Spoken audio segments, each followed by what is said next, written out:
सेवा और मेवा में किस तरह से अंतर होता है। अब एक नया डिफरेंस यहां पर घोषणा पत्र और संकल्प पत्र में भी जारी कर दिया गया है। लेकिन हिट कौन साबित हो रहा है पल्लवी? लोग आपके साथ मौजूद हैं, जरा बात कीजिए उनसे।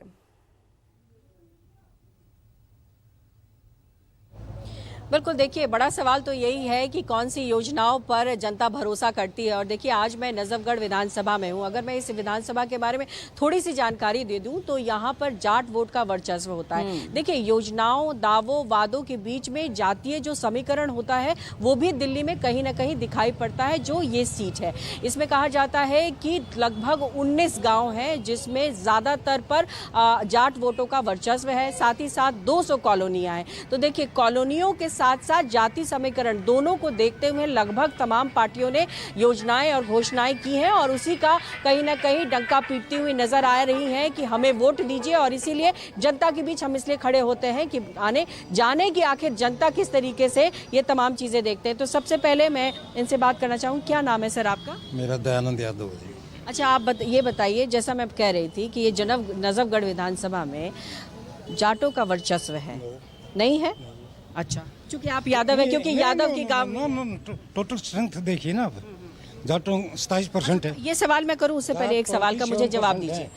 सारी पार्टी योजनाओं की बात कर रही है, सबने अपने दावे वादे किए। किनके वादों दावों में आप जनता को भरोसा है? आप पार्टी को है। क्यों ऐसा है? को खरा उतरती बीजेपी तो कहती है कि वो सिर्फ घोषणा करते हैं। पार्टी है, जुमला पार्टी है। बीजेपी का नाम ही है जुमला पार्टी। ये तो खुद ही कहते हैं हम काम थोड़ी करते हैं, हम तो जुमला करते हैं। बताइए कैसे भरोसा करेगी जनता? आप बताओ, जुमला बोला ना अमित शाह ने। बस ये बताइए कि क्यों केंद्र की सरकारों में जो उस तरीके की योजनाएं आई, चाहे कोविड में हो, सड़कें बनी, तमाम चीजें बनी, राशन मिला, सब कुछ तो हुआ। सड़क ले मैं बना दूंगा, टोल टैक्स मेरे को दो, जितना टोल टैक्स आता है मेरे कहीं से भी कौन सी भी सड़क बनवा लो। और बोलिए, आप बोलते रहिए, जवाब है सारे। आप महिला, आप मुझे बताओ, सारी पार्टी महिलाओं को साध रही है ना वोट कि भैया आप वोट दे देंगे तो सत्ता की चाबी मिल जाएगी। केजरीवाल जी 2100, बीजेपी भी 2500, वो भी आम कांग्रेस भी 2500, सब घोषणा कर रहे हैं सम्मान देंगे, हम ये देंगे राशि, वो देंगे राशि। मगर देगा तो केजरीवाल ही, क्योंकि जैसे महाराष्ट्र में हमने देखा था, पहले तो दे दिया उन्होंने 1 महीने और उसके बाद उन लोगों का सब चेंज हो गया। मतलब तो पंजाब में भी तो केजरीवाल जी ने घोषणा की, कहाँ दिया? मगर देंगे वो, ये बात तो पक्का है, क्योंकि बिजली पानी हमें फ्री मिला तो ये भी चीज़ हमें मिलेगी पक्का। बिजली पानी का इतना बड़ा इम्पैक्ट आप लोगों को लगता है कि वो इतना बड़ा इम्पैक्ट है कि उसका भरोसा करके आप लोग अरविंद केजरीवाल को वोट करेंगे? भाई बहुत सारे ऐसे वादे हैं जो कांग्रेस ने भी पूरे किए, बहुत सारे ऐसे वादे जो बीजेपी ने भी पूरे। उसके अलावा शिक्षा पे जो काम अरविंद केजरीवाल जी ने किया और उसमें हेल्थ में किया है वो भी अच्छा है।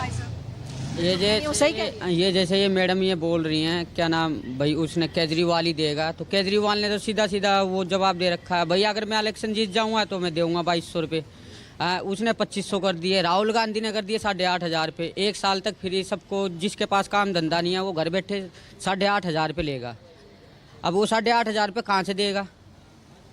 अगर कोई पूछने वाला हो, जैसे ये मैडम कह रही हैं कि भाई वो समझा इलेक्शन जीतेगा जब देगा, और नहीं तो नहीं देगा।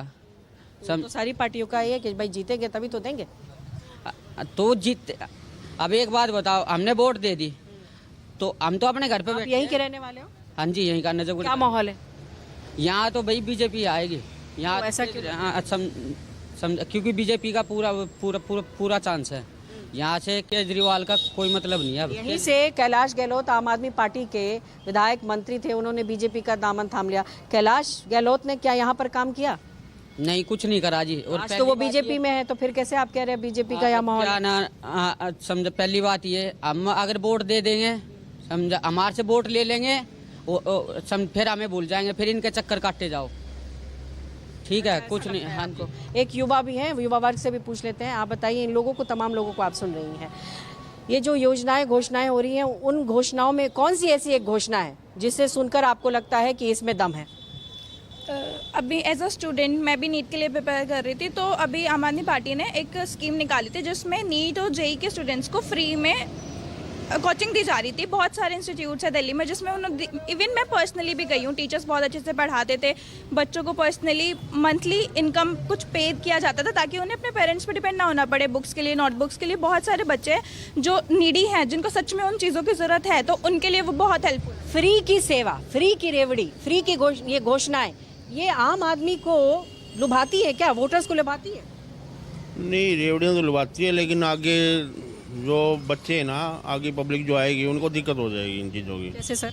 ठीक काम है, धंधा कोई कम चले, करेगा। किसी को रेवड़ियां भा रही है, फ्री तो किसी फ्री को है कोई ना, पार्टी भा रही है, किसी का साथ और समर्थन, जी, रोजगार, किसी दूसरी पार्टी को, इसी तरह की राजनीति अब दिख रही है। पल्लवी, अगर मैं ये सवाल आपसे करूं, जरा दिल्ली की जनता से जानिए कि यहाँ गरीबों पर जो सियासत हो रही है, झुग्गी जहां झुग्गी वहां मकान, इस मुद्दे को लेकर जिस तरह से उठाया गया है, कितना इम्पैक्ट डालेगा ये?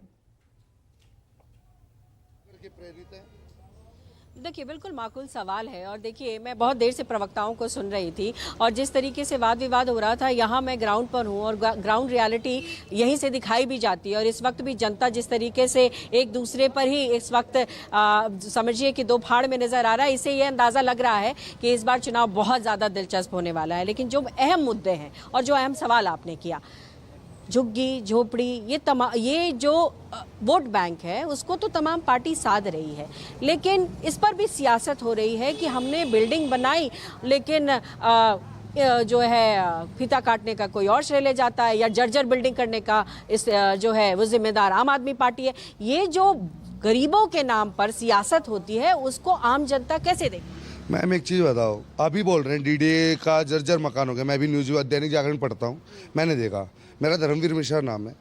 सर मैम एक चीज़ पूछना चाहूँगा कि कुछ दिन पहले इन्होंने कहा कि भैया आपके घर पे बिजली का मीटर लगेगा तो डीडीए से परमिशन लेनी पड़ेगी।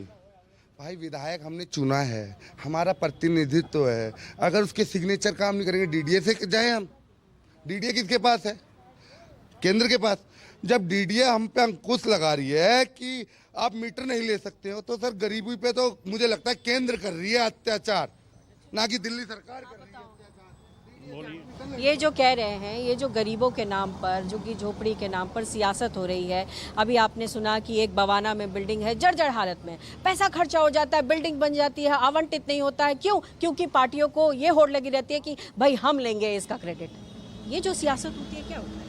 नहीं, काम तो खैर पब्लिक के तो रुकने नहीं चाहिए, पब्लिक के काम तो होने चाहिए, चाहे कोई भी पार्टी। कोई भी पार्टी। जी मैडम, अगर पब्लिक का कोई काम रुक गया तो फिर फायदा क्या है उस गवर्नमेंट का?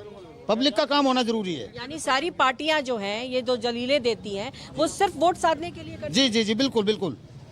जो भी मान लो आज मैं आम आदमी पार्टी में हूँ और कल को बीजेपी में चला गया तो मैं बेदाग हो जाऊंगा और आज में दागी हूँ। क्यों?